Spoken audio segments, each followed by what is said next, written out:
Assalamualaikum everyone. So for today's session on judicial clerkship, we have Maria Hassan, who is currently working as treasurer for the LUMS Law Alumni Association. Previously, she has worked for 2 years as a clerk and is an alumni from the batch of 2022. So over to you, Maria. Thank you. Just a small clarification. My name is Myra and not Maria. So, is my Sorry. screen visible? It's okay, perfectly all right. Is my screen visible to everyone? Yes, we can see your screen. Okay, so to give you a small introduction about myself, my name is Maira Hassan, and I graduated from Sasol in 2022. And ever since, I have been working in the legal profession. In October 2023, I joined the Supreme Court as a judicial law clerk, and ever since I have been working as a judicial law clerk at the Supreme Court. So currently, I'm nearing the end of my tenure because this is literally my second last month. In October, my contract will expire. So I would complete my 2 years at the Supreme Court. Uh, and one more thing that is important to mention is that I have also worked as part of the subcommittee that shortlists judicial law clerks for the application cycle 2025 to 2026. So I really can advise you on what the committee wants and values in a candidate. So let's move ahead. So in Pakistan, currently the Supreme Court and the Islamabad High Court are the only two courts that offer this clerkship opportunity for young lawyers in Pakistan. So the Supreme Court currently has 23 sitting judges. That means there are 23 positions for the judicial law clerks. But all of these positions are not vacant at the same time because some of the clerks, as for instance myself, I extended my contract for 1 more year. So my position and my judge's position are not vacant. So when the people who wanted to apply for the 2025 to 2026 session, so the positions were only 10 to 12. So you have to keep that in mind. And for the Islamabad High Court, we have 10 sitting judges. So we have 10 open positions for law clerks every year there. Uh, so to give you a little bit of history, the Supreme Court Law Clerkship Program was started by Justice Jawades Khaja in 2010, but it was later on formalized in 2013. And for the Islamabad High Court, this program started almost 10 years later by then Chief Justice Athar Minallah. So it has been running for 5 years, while the Supreme Court's program has been running for almost 15 years now. So, to give you an idea about what the role of a judicial law clerk really entails, so one of my responsibilities, and some of my colleagues would also agree on this, we prepare case briefs and we conduct legal research on daily basis. We are also expected to attend court and take hearing notes, although the hearing notes are now not that required since now we have live streaming and then transcriptions through AI. So it's not then needed, but some of the judges do still expect us to, really note down what each counsel has said and what are their main arguments. Apart from that, we are also responsible for drafting judgments. Some of the judges really want us to, draft the initial draft of a judgment without giving us much instruction. They would just give us the facts or, the submissions of the counsels, and we would be responsible for coming up with the initial draft of the judgment. And the judges can then add and subtract things from that. But keep in mind that not all of the judges, give this responsibility to the judicial law clerks because judgment writing and drafting is one of the major and sole responsibilities of a judge. So they sometimes want to retain this responsibility for themselves. So apart from all of the things that we have discussed, we also, edit and write orders on daily basis. So when after the court ends, we go to the chamber and we work on writing the orders that will go out after the court every day. Uh, and other than that, we are also responsible for writing speeches for the conferences of judges. So again, not everyone would be given this responsibility because not all of the judges at the Supreme Court are, into attending conferences and giving speeches. Some would really be orthodox in the sense that they would not interact with the public uh, that much. Uh, and one of the most important duties of a judicial law clerk at the Supreme Court is maintaining confidentiality. And I tell this from experience that I have seen people really, the judges really stop assigning their law clerks work because once you have breached their trust, it would be really hard for them to, trust you again. So this is one of the most important duties of a judicial law clerk. So, to give you an idea about when to start preparing for your application, if you really want to apply, and one advice that I would give at this stage is to start preparing as early as possible. The general timeline for the Supreme Court as well as the High Court is that the applications usually open during summer times. Like, for instance, when I applied, so applications opened in June with a deadline in August. And then I had my interview with the clerkship committee in September, and I joined at the end of October. So this used to be a timeline for, the 2023-2024 session, and prior to that, like all other sessions.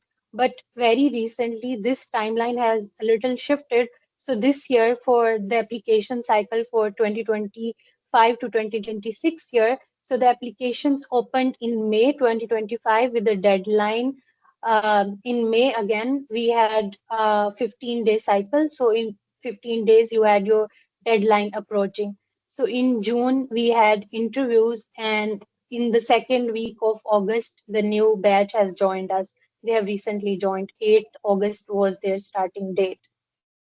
And for Islamabad High Court, their timeline has been a little stagnant and it has been constant in the sense that it usually opens around the same time every year.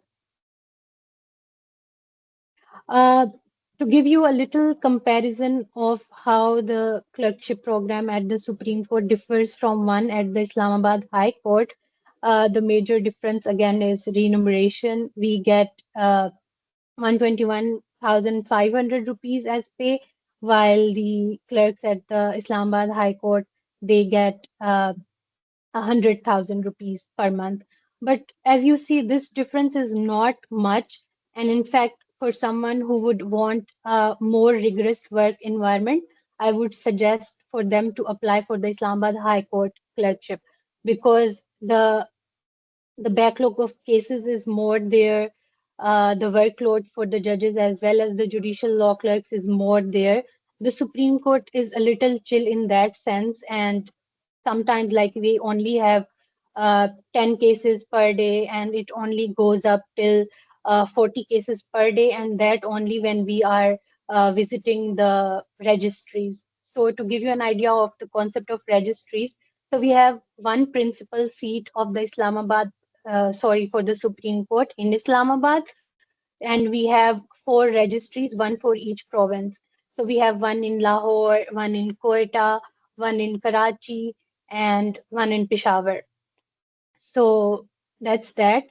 And the age limit for the Supreme Court law clerkship program is 28 years, while for Islamabad High Court, you should not be aged more than 30 years by the time you are applying. And you must have graduated within 4 years in order for you to be eligible for the law clerkship at the Supreme Court. And for Islamabad High Court, the limit is for 3 years. Like you should not have been graduated for more than 3 years if you want to apply to the Islamabad High Court. Supreme Court, although does not have a minimum CGPA or GPA requirement, but it's highly competitive. So the higher GPA you have, the more chances of you getting shortlisted for the interview. While the Islamabad High Court has a 3.5 CGPA criteria, and for people with an external degree, it's 2:1. Uh, and apart from this eligibility criteria for the Supreme Court clerkship program, you have to submit an application form along with your personal statement, four essay questions, your CV, and two recommendation letters. And for the Islamabad High Court, you have to submit an application form, your detailed CV, and they also have this 3-page maximum cap on the CV, while the Supreme Court does not have that. But it's preferred that your resume should be one pager and your CV should not be more than 2 pages. And then again, you should submit two references or recommendation letters for the Islamabad High Court, but it does not have any essay requirements, so you are relieved in that sense. Um, so, being someone who has been part of the shortlisting subcommittee, I can really stress on these few things that you can see. First and foremost, I would say you should you should be able to work independently, and you have to really show this in your application because as the Supreme Court law clerkship program is evolving. The judges no longer have time to mentor you or teach you things from scratch. So they expect people who would know things from the get going. Like you join the chamber, your judge meets you, and the second day they start assigning you work. And if you don't have experience dealing with, questions of law, or you are not very comfortable doing things without direction or without given instruction, so you would really struggle. And once your judge feels that okay, you are not understanding what they want you to do, they would stop assigning you work. So at the Supreme Court level, or I'm sure like this would be the same for the Islamabad High Court as well, if you do not show your willingness to work and your independence of thought, you won't get scolded. Your boss won't shout at you or anything like that. They would just stop giving you work. And I kid you not, this is the worst thing to happen to a judicial law clerk who only have 1 year to, learn to the maximum capacity. And as I already stressed, you really need to maintain confidentiality in the chamber. So, a judicial law clerk not only works with their respective judges, but we are also, working with the chamber. And your chamber is formed of the personal secretary to your judge, then their assistant, then their qasid, and then their naib qasid. So, the qasid is the one who is responsible for, who is allowed to go to the judge's room. He gives them all the updates, escorts them. So he's really the one who spends most of his time with the judge. And secretary again is very, very important. So you would want to have a good relationship with the entire chamber. If you do not have a cordial relationship with your chamber, it's highly likely that your relationship with your judge will also, get tainted over time because they communicate with you sometimes through this channel of their chamber. So it's very important that you are, on good terms with your chamber as well. Other than confidentiality, the judges want someone who is mature, who can again take responsibility, handle things on their own. They take their work seriously. So the maturity of not just your personality, but also your thought process is very, very important. And your application is, the first ever look into how mature a person is. And for that, your personal statement is a mirror into looking at that, and also your essay responses. So be very, very vigilant while you are providing responses to those essays. Moving ahead, judges also want someone who is very, very confident. They don't want someone who would, bow down to whatever they say and would be yes, sir, yes, sir. So they really want someone who would, question, who would argue, who would bring in their own thought process, who would question the status quo. So they are surrounded by people who, won't say anything in response. They would be like, yes, sir, okay, whatever you say, sir. So they really want to have an opinionated person, a confident person, and an open-minded person who would really, give them their own independent perspective. So this is very important. But to sum it all up, they are looking for leaders because as a judicial law clerk, you are not just working with a judge, you are also working with other judges. So like annually we have this judicial conference. These conferences could be on any topic. During my year the conference was on climate change, so for that conference we worked with different judges. So for that particular conference I worked with Justice Aisha Malik and Justice Mansoor Ali Shah, but I am assigned with Justice Aminuddin Khan. So those other judges, would also get to know you through these conferences and these other work opportunities. And not just these conferences, you get to meet them very often. Like, for instance, whenever a judge is retiring, we have these retirement dinners where the judicial law clerks also get invited. So you get to meet a lot of lawyers, young professionals, people who have been in the field for decades, and you also get to interact with other judges. So you should be a leader, you should have a personality that would, really represent your judge in front of other judges and lawyers for that matter. Uh, Moving ahead, a little advice for people who are, applying for this clerkship from LUMS. Since I was vetting the application this year, I noticed, and this was also communicated to me by the clerkship committee, and the committee usually comprises of two sitting judges of the Supreme Court and then the coordinators, two coordinators, because one for each judge. Like the coordinators are the judicial law clerks to the judges who are part of the committee. And this time, the other judge in the committee did not have a judicial law clerk because they were recently elevated to the Supreme Court. So I was given this responsibility as part of the subcommittee. So while we were vetting applications, so the judges were very, very strict on how you should look at the applications through a holistic lens. So for instance, for people who were applying from LUMS or, other universities, we had a higher threshold, higher scrutiny for those people. And this time around, only one person from LUMS made it after the interview stage, and I think 4 to 5 people were interviewed for this year's clerkship cycle. So when I was looking at applications that were sent by people from LUMS. So I was expecting more.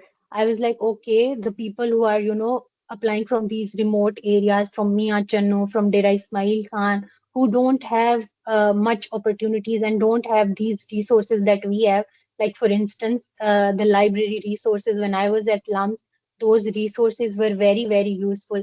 Be it Pakistan Law Site, LexisNexis, East Law, I made use of all these resources, and the people who are applying from these remote areas, they don't have access to these resources, and still they had stellar applications.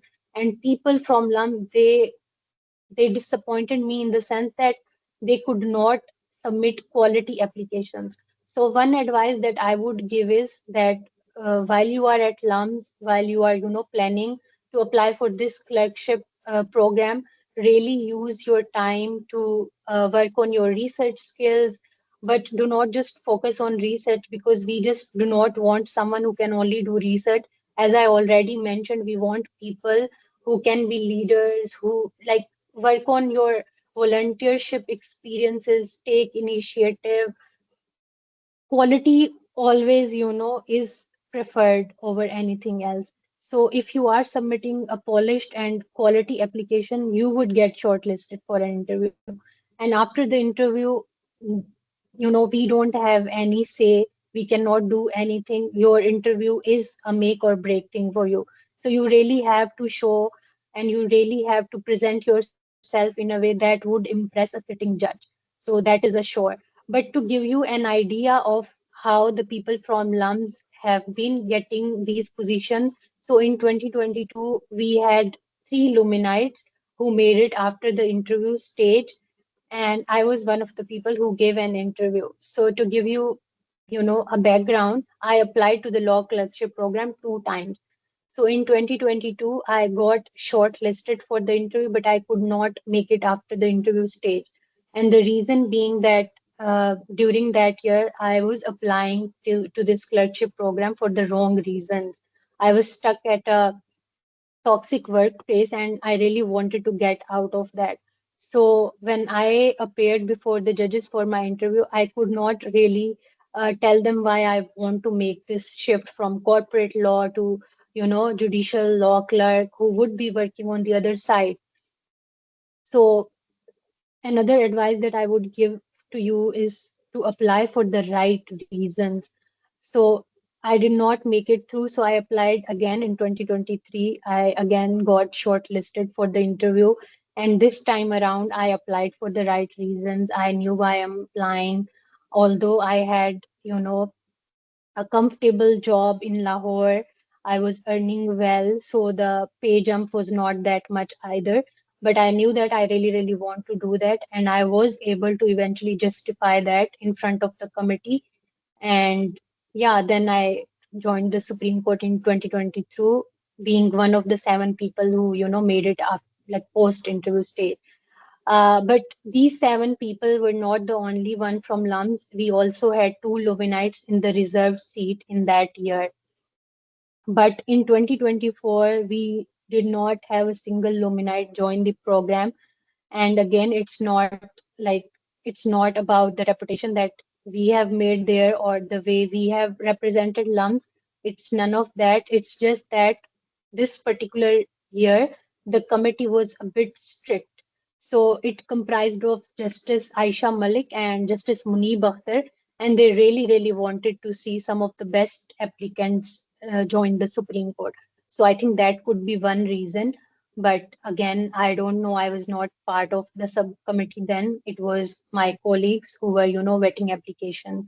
And Justice Aisha and Justice Munib were the ones who took interviews later on.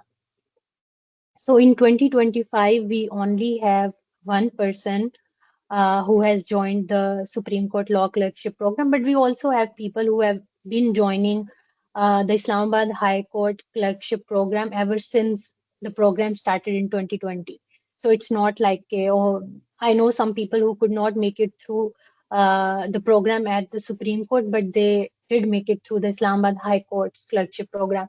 And if you are someone who has a CGPA of 3.5 or above, I would advise them to apply to both programs. So you never know what will happen. Moving ahead, these are one of the few advices that I would like to give. So start as early as possible, as I have just mentioned. If you want to apply for the next cycle, start preparing for that right now. Start working on your research skills, start taking on initiatives, start volunteering, start gaining experience out of the classroom, and really work on your publications as well. So when I applied, even for the first time when I applied, I already had a publication on my name, although it was in LLJ, that is our own LUMS Law Journal, but I did have a publication, and that really uh, uh, made an made a difference, because when I was interviewed, so at that time, the interview committee consisted of Justice Yahya Afridi and the then Chief Justice, Justice Qazi Faiz Isa. So Justice Qazi Faiz Isa really questioned me on my publication. So because I had written something and I had, built something from scratch, so I was really able to, answer their questions in a way that really not just impressed them, but made them think that, oh, this person could be the right fit for this position. So have publications, be an editor with LLJ. So LUMS gives you a lot of opportunities. When I was a student, I joined these multiple societies. I was part of the LUMS Community Service Society. I was also part of this LUMS Culture Society, LUMS Photography Society. So really make use of these societies, but not just as a member, but also on positions that would really make your CV strong. Like for instance, I was also part of the Spade Society for a little while, but I really helped them organize an event during the winters. So that was one experience that I later on used in my CV as something that could, land me leadership positions. And leadership is not just a quality that is required for the Supreme Courts or the High Courts clerkship program, but this is also very, very important for later on applying for scholarships. Like, for instance, Chevening or Fulbright, all these scholarships are leadership based scholarships. So when you will fill out the application, you would get to know that, oh, they are not just looking for people who are very, very smart academically, but they look for people who are very, um, smart when it comes to taking initiatives or taking up leadership positions. So start as soon as possible. And as again, I told you, gain valuable experience. You can also work as research assistants with faculty at LUMS. During my time, I worked as an RA with Dr. Adnan Sattar, and that experience really also helped build a strong CV for me. So I would highly, highly recommend working as RAs or TAs. I also worked as a TA, but later on I realized like this experience is not one that I could, use for selling myself later on. But do that again because that also helps you with gaining valuable skills. Like for instance, you manage a class of 20 to 30 students, so that in itself is an experience. So apply for all these positions, gain all these valuable experiences while you are still at LUMS. uh, I mentioned writing academic articles, but I would also really, really stress on writing opinions in newspapers like Dawn or the Tribune. Some of my colleagues write in these newspapers on daily basis or at least bi-weekly basis.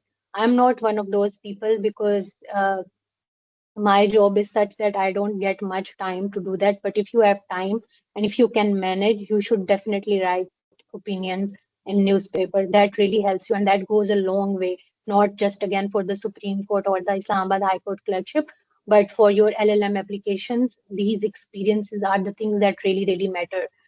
Uh, and again, I would say that be more than just your CV. Uh, Show that you are someone who takes initiative through all these other experiences. Um, to mention one of these other qualities, like for instance, when my colleagues started, when my cohort, joined the Supreme Court, we really questioned each other, like, what did you write in the application? What did you answer to this particular question? So I really found out that the cohort we had, we were very, very different from each other, but we were also very, very similar. So, like, we could tell why they have selected us. Like, for instance, at our time, there was this question that was part of the application. It was tell us something interesting about yourself, and that should not be academic, and that should not be something that is already mentioned in your CV. So when I started asking my colleagues, like, what did you write in response to this question? Some of them mentioned that they are Kathak dancers. Some of them mentioned that while they were still students, they had filed writ petitions in the high courts. Some of them had, really formed societies at LUMS. Like one of my colleagues had started this historical society at LUMS. So I was really impressed. I was like, okay, these are the kind of people that, I would want to see around me, because these are not just very fun people to work with, but they are also very confident. They are also very, they are more than just judicial law clerks. They are leaders. They are born leaders. They have these qualities that, people really, really admire. So I don't know if that's a good good thing or a bad thing, but we no longer have this question in the application process. But we still, when we are looking at your CVs, we look for your skills and your hobbies to see like if this person has been up to anything other than their academic or legal work. So moving ahead, I would say be authentic. Do not use AI in your application. Although I have made this presentation using Gemini, but this is just to assist me because I'm not very good with technology. I don't know how to use Canva. These are the skills that I would want to work on, but currently I don't have any knowledge of these. So I really used Gemini to prepare this presentation for me, but the write-up I provided myself. So again, be authentic, give your own stuff, and then if you want assistance, like for instance, if you have overreached the word limit and you want to reduce some of the words in your responses, only give one or two sentences to ChatGPT or Gemini to, fix the word limit for you. But apart from that, I won't advise the use of AI for your applications because while this year I was vetting applications, some of the responses were so similar, and I could tell by looking at the responses that these have been written using AI. Even the structure of the essays, the headings, the citations, the case law cited and relied upon, everything was so similar. And I was like, okay, this candidate is not going to make it to the interview stage. And then some of the people had, made their personal statements also written by AI or ChatGPT. And I could not see them, then your personality does not pop out of your responses. I could not see your personality or your authenticity in the application because everything was written by AI. And the applications again were so similar. Even the personal statements, even the essay responses. So no one wants to do that. And now we have advanced tools that really help us uh, understand and see if someone has used AI or ChatGPT or Gemini for that matter. Uh, but again, I would stress that get feedback on your essays, on your personal statement as well, on all the questions that you have submitted while I was applying. I did not get my answers reviewed by faculty or seniors or former law clerks. Rather, I asked one of my best friends to, review my responses because he was someone who really knew me, understood me, and someone who also was from the law school. So I knew that this is someone I can trust. So if faculty is not available, or your seniors are not available, or the former law clerks are not replying to you, are not helping you, just get help from your friends or your colleagues. So feedback is one of the most important things. Like the changes I made to my application after I had gotten feedback from my friend were insane. So I would really advise, but get it from someone who really understands you, like a faculty member who you are really comfortable with, who know you well, who know the kind of work you have been doing. Like for instance, your supervisor for your final thesis, or someone you have worked with as an RA, are the kind of faculty members who can really provide you with feedback. But again, I would also share my contact details at the end of this presentation for you guys to reach out to me and ask for advice. So I will also share my email, but I'm not very much responsive through email. So I would advise reaching out to me on LinkedIn because LinkedIn is the platform that I check on daily basis, and I also reply to people. So that's that. Again, as I mentioned while I was telling my personal experience, that the first time I applied for this program, I applied for the wrong reason. Some of the people apply for this clerkship program to get a recommendation letter because they want to, go to these Ivy Leagues, like for instance, Harvard, Yale, Stanford, or other law schools in the US or the UK or even Europe for that matter, but you cannot write this in the application. Even if this is one of the reasons you are applying for this program, you cannot say it out loud. So you really need to have a self-reflection period and really question yourself why you want to apply for this clerkship program, because a recommendation letter alone cannot be a good reason for doing that. And I say this not because you won't make it through past the interview stage, but I also say it because as someone who also want a recommendation letter, but I know I have seen my colleagues and my friends struggle to get a recommendation letter because some of the judges at the Supreme Court are still very orthodox and they don't understand the concept of a recommendation letter. So you would really struggle with getting one. So I would not advise you to apply for the Supreme Court law clerkship or the High Court clerkship program for the sole reason being that you want to apply for an LLM and you want a recommendation letter. Uh, Another bad reason could be a career shift. Like I mentioned again, that I wanted to switch from corporate law to civil and constitutional law, and I wanted to, start my litigation journey. So I applied for the first time, keeping in mind this reason, and that did not work for me. So make sure that you understand well why you are applying for this clerkship program. Excuse me. And another reason most of the people that I have seen apply for this clerkship is the prestige or the exclusivity that comes with it, as we call Shashka. So don't apply for that reason as well. When I applied for this clerkship program, there were only 12 open positions. There were only 12 sitting judges. So it was very, very exclusive. But again, some of the people really struggled with making it through 1 year, and 1 year is not a lot, but they could not even complete their tenure of 1 year and they had to resign, not even completing the 1 year their contract was for. So make sure that you sit with yourself and you really understand why you want to apply.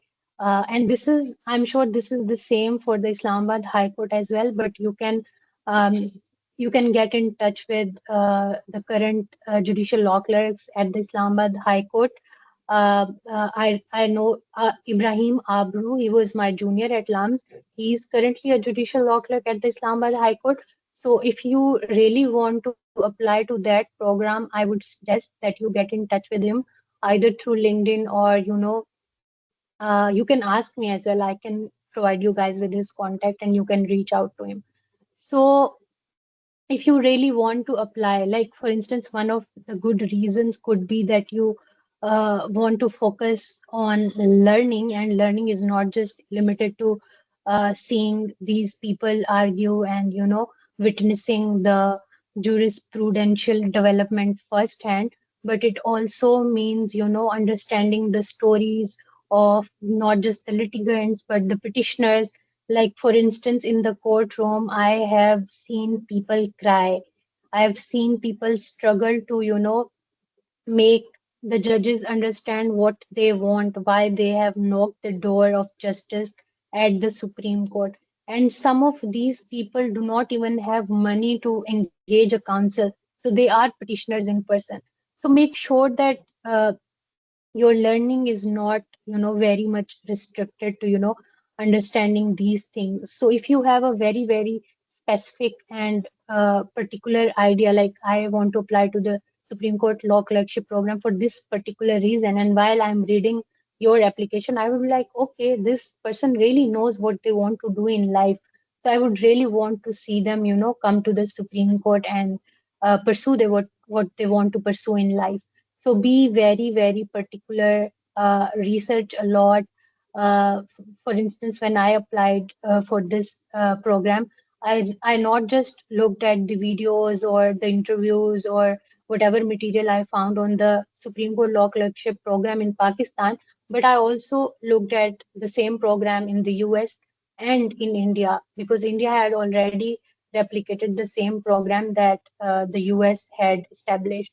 So I really looked through all these videos that I found on YouTube. I really looked at the stories of the judicial law clerks from India because the judicial system in India is much the same like Pakistan. So that was really, really helpful for me. Although the program in US is very novel and very prestigious, but I could not get much help because Pakistan does not have the same judicial system as of the US. So that was a little helpful, but again, it really gave me a perspective on these positions and why I would, like to pursue a career for that. Uh, Again, as I am summing up this presentation, I would really want to highlight my personal experience and what I gained out of this program. So I have been at the Supreme Court for 2 years, my first year at the Supreme Court as a judicial law clerk and also as a co-clerk, because when I got assigned to my judge, he already had a law clerk who had 4 months left in completing her tenure.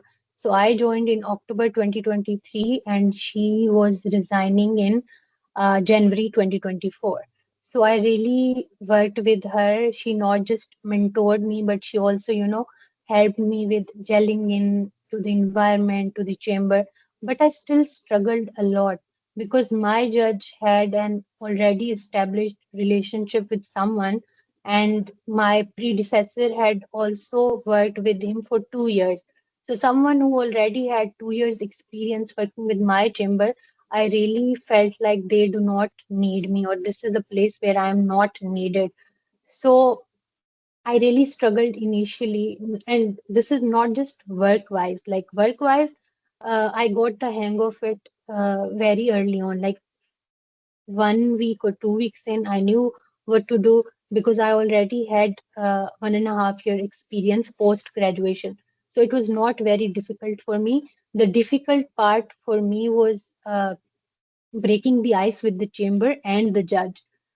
So, but I did not give up. Every day I would go to my chamber, I would sit with the people, I would try to have a conversation, I would try to initiate things, but obviously sometimes I would get very cold responses, and sometimes, there would be awkward silence and no one would be talking or speaking to each other. So but that did not last for long. I feel like the hardest person for me to crack was the knife castle of my judge because that Chacha really did not help and he gave me such tough time. And the most easygoing person was the secretary to my judge, and he was very, very nice. And the second year, I got an extension only because of him, because he made me so comfortable working in the chamber. He would give me a lot of work apart from the judge. He would, make me part of the chamber. He would call me. He would be like, okay, Maya, I'm working on this. Can you please assist me? Can you help me with this legal proposition? So he really helped me get along with all the people in the chamber. And the second person who was very, very easy to crack was my judge. Uh, he really also made me very comfortable. He would, take my opinion on things. He would really assign me work. But the first year, my work was, not very uh, judicial in the sense that I was preparing case briefs, hearing notes, hearing speeches, conferences, but I was not writing judgments. It took my judge 1 year to trust me to the level to assign me judgment drafting and writing. And that was one of the main reasons that I extended my contract for another year, because I was like, okay, I don't feel like I can go out of the Supreme Court with this experience that does not include judgment writing or judgment drafting. Although I had done a lot of research, but I was like, I really want to have this judicial experience. So I really, extended my tenure for this particular reason. And I communicated to my judge as well. I was like, okay, I have completed 1 year with you. And if you want me to stay for another year, I would really like to expand my JD and I would want to work on the things I have not yet worked. And he was very kind enough to agree to that. And he was like, okay, you stay for another year. and I promise that you will be included in the work that I am doing. And luckily, the 26th Amendment got passed right after that. So my judge became the head of the constitutional bench. So I really got to work on some of the very promising constitutional matters. And I'm really, really grateful for that experience. And I'm so grateful. And I really am lucky in the sense that the second year that I decided to stay in the Supreme Court, while one of my best friends left the Supreme Court thinking that 1 year is more than enough. I feel like I lucked out in the sense that I really got to work on some of the most important cases, be it military courts or the SIC review, or the Practice and Procedure Act hearing. So all these cases are the ones that I really got involved in. So that's that. And apart from that, as I mentioned, that I found a mentor in my judge. So, and not just related to the work that was being done in the chamber, but also with my personal work. Like, for instance, I was assisting one of my friends with her hula matter.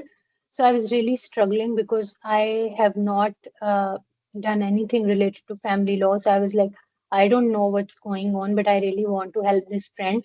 And one of my friend was representing her as her lawyer. So I was like, okay, I need to help both these people, but what do I do?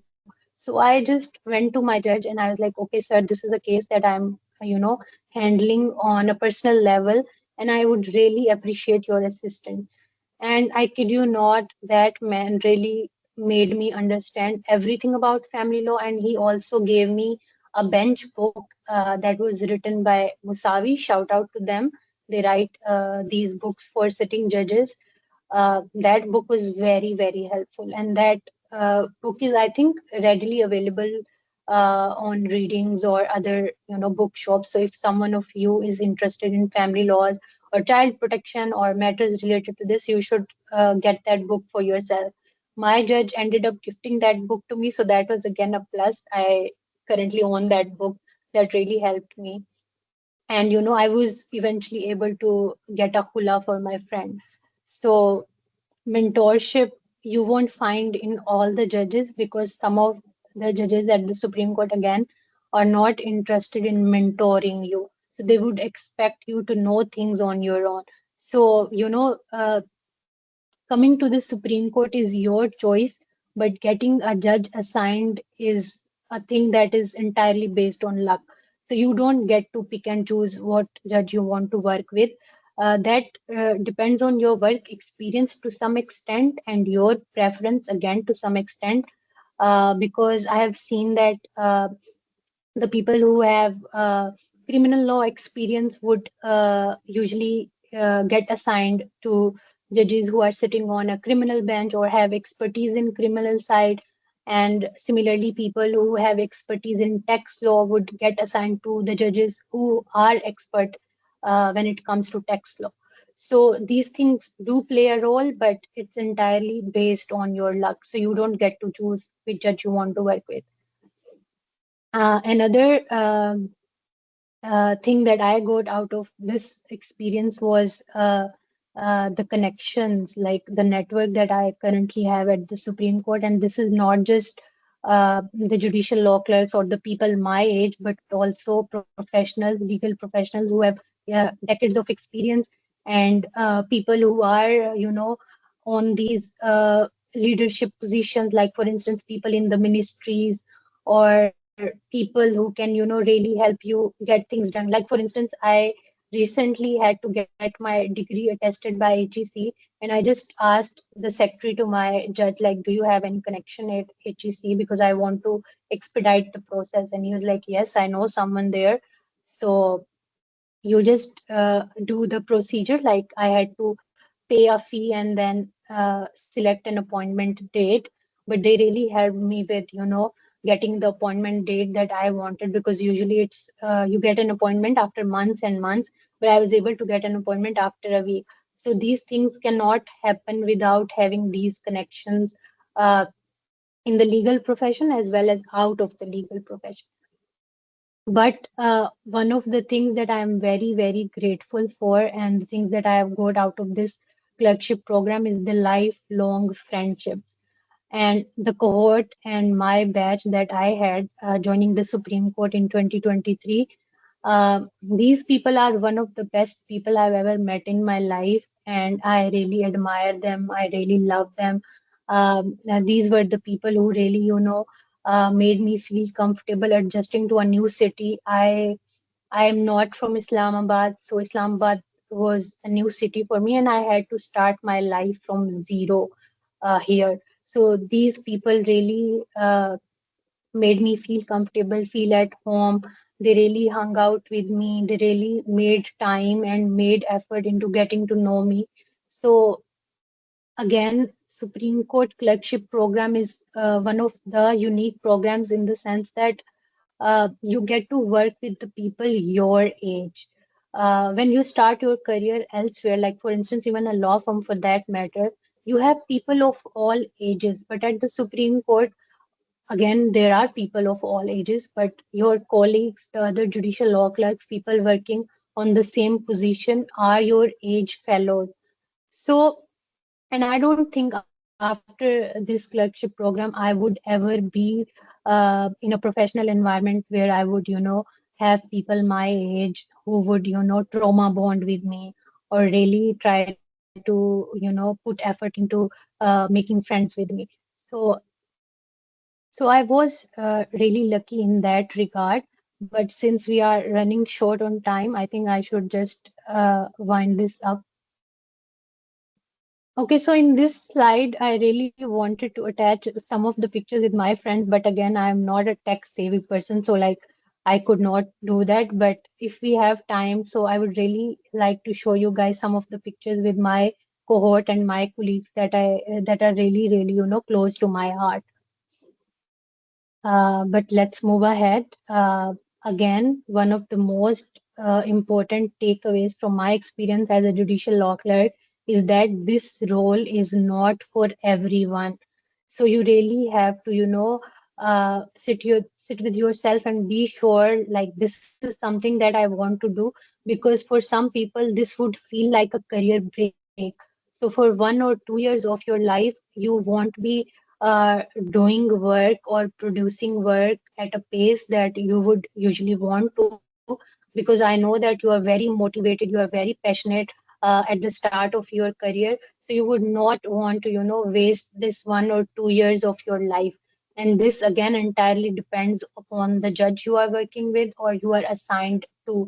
So make sure that no matter who the judge is that you are assigned with, you really want to pursue this path for yourself. And on some days, like even speaking from my personal experiences, on some of the days, I would feel like this is the best thing that has ever happened in my career as a lawyer. And some of the days, I would be like, why am I even in this place? I'm not getting any work. Some of the days, you would have very, very hectic work days, and other days, you won't even have any work at all. So you would be like, this is mentally exhausting. Am I doing this right? Why is this happening to me? Why am I not involved in this particular thing?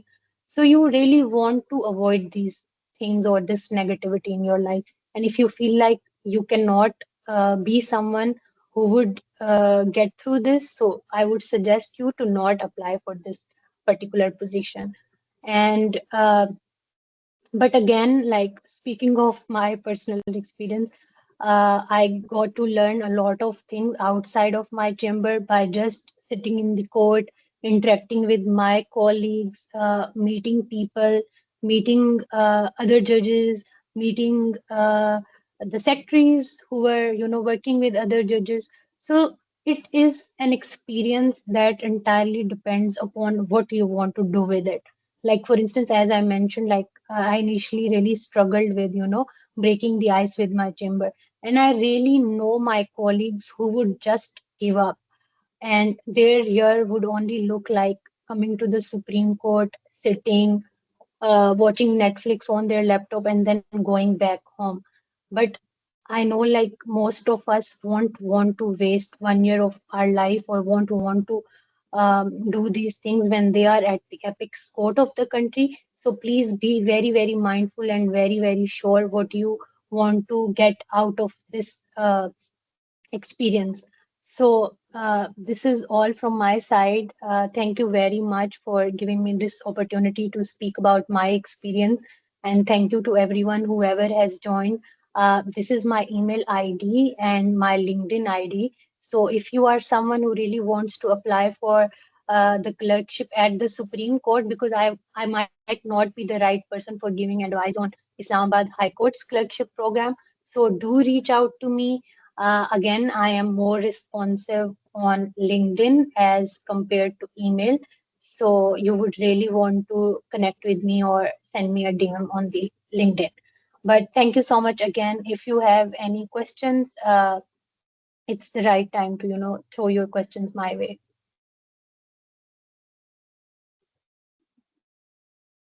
We do have a couple of questions in the chat box. Do you want to go over them first or you want to address the hand raised first?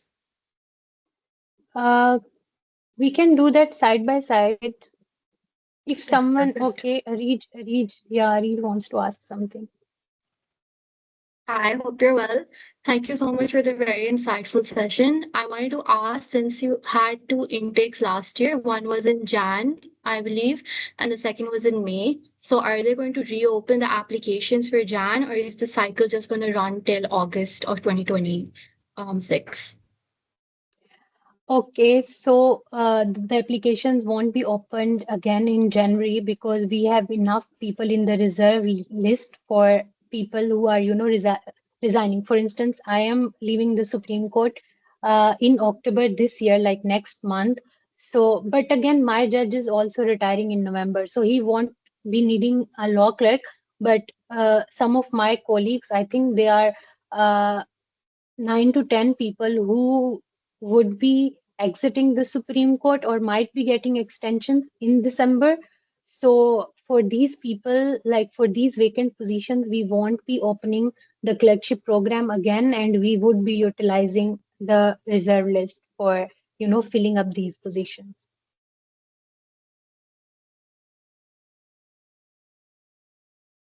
I hope that answered your question. Yes, it is. Thank you so much.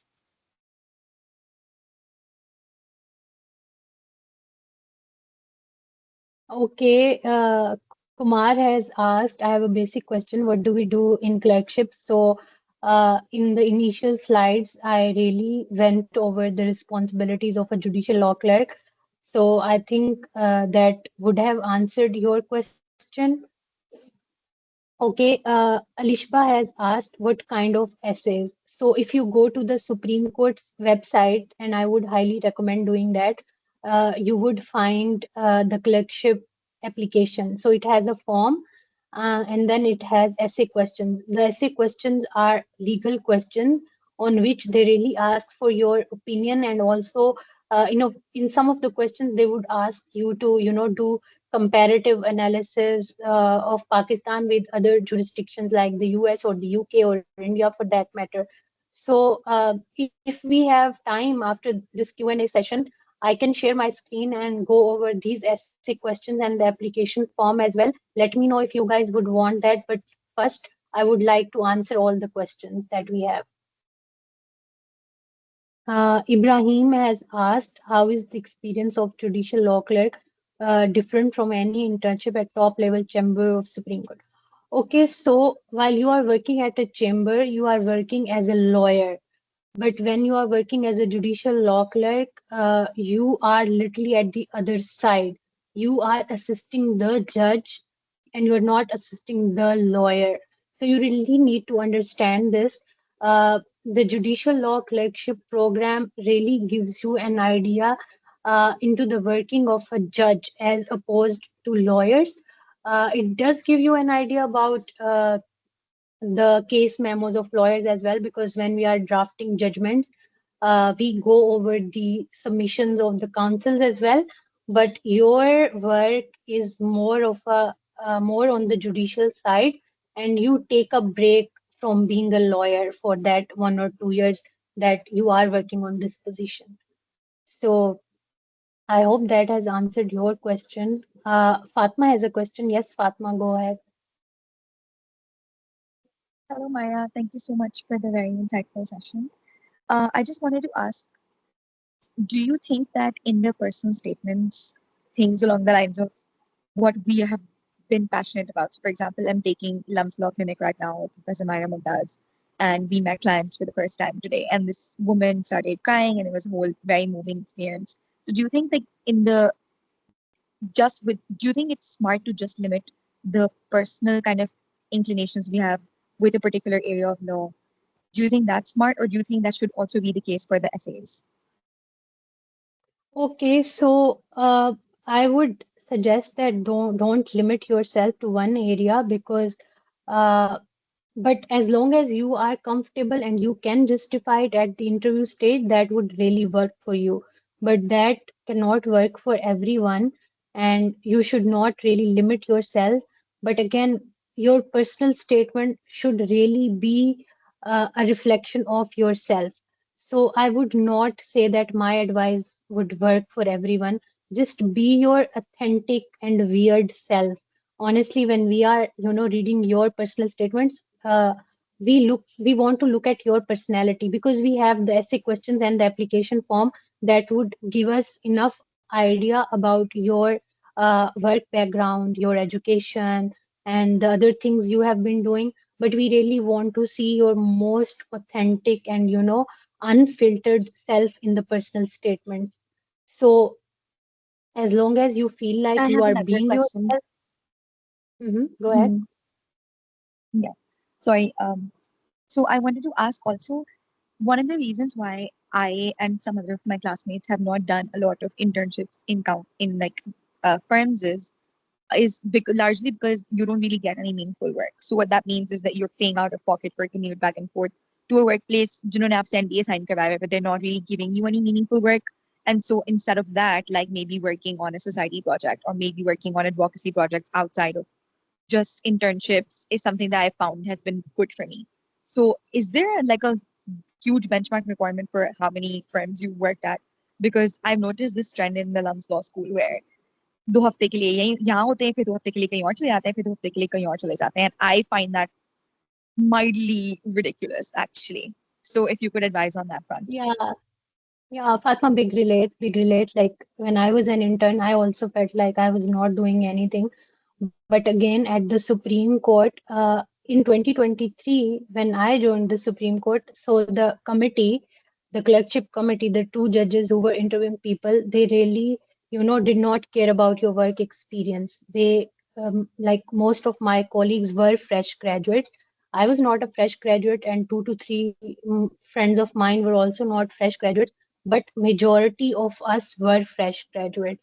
So they really did not mind. But this year, while I was, shortlisting candidates, the committee really stressed on work experience. They were like, the candidates that you select should have some experience, be it 6 months internship experience, or be it 6 months post graduation experience, or be it an externship or anything of that sort, but they should have some sort of legal experience.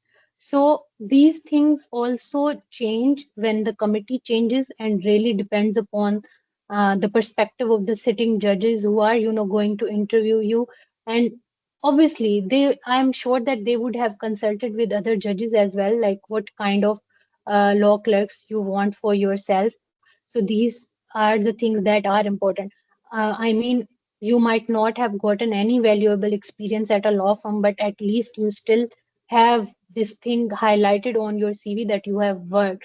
And if you are questioned on it, you can like say that, oh, okay, these are the 2 to 3 things that I've worked on. Or while you are interning, just really tell the senior associates or the partners at the firm that you would at least want to accompany them to the courts. So while you are sitting in the courts, you would have stories to tell.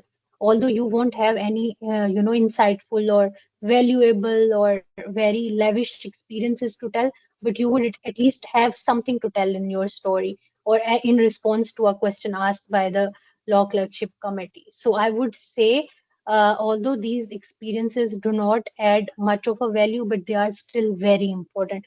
And you never know, like where they can, take you. Thank you. Do we have any other questions? Okay, Alishba has asked, the education requirement includes just an LLB degree with good CGPA or something else as well. Okay, so the minimum eligibility criteria is an LLB degree, but since the requirement, since the criteria has been made a little flexible, like for instance, if you have been a graduate since 4 years and in the meantime you have done LLM or you have, done your bar at law, so we don't limit our candidates. We also accept applications from people who have done bar, people who have done their LLMs, and some of my colleagues have been people who are already done with their LLM. So yes, minimum requirement is a BLLB degree, but we also have people who have done their postgraduate degrees as well.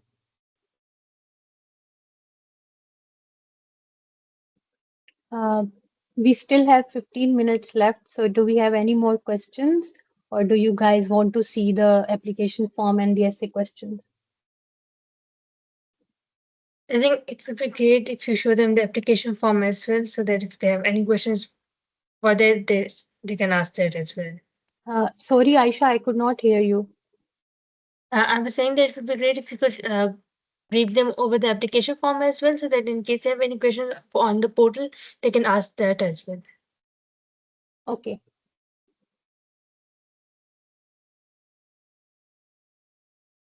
Or else I can, just upload the files to the chat box. Would that work?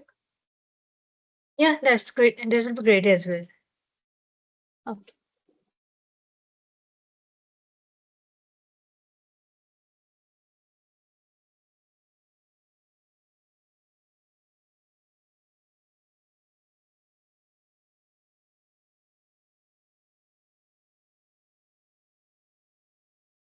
But I cannot figure out how to upload a document. It's okay. You can share it with me, and I'll share it with the students later on. Okay, that's perfect. That's perfect.